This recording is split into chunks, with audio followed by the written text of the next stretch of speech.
የፈለገ አይነት ኃጢአተኛ ሁን፣ የፈለገ አይነት ዝሙት ፈጽም፣ የፈለገ አይነት ስካር፣ ስርቆት ዛሬ እንደ ፈያታዊ ዘመን ቀጥ አድርገውና እግዚአብሔር ይምረኛል ብለህ እምነትህ አድኖሃል ይልሃል ጌታ።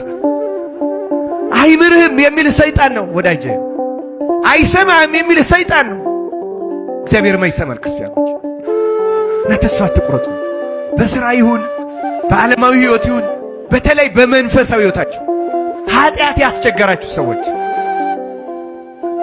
ንስሐ እየገባን ደጋግመን የምንሠራ መቼ ነው ይሄን የምናቆመው የምንል አይዟችሁ፣ በርቱ።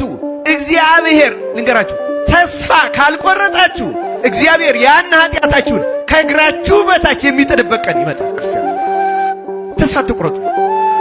ታገሉት፣ ግን ተቃወሙት።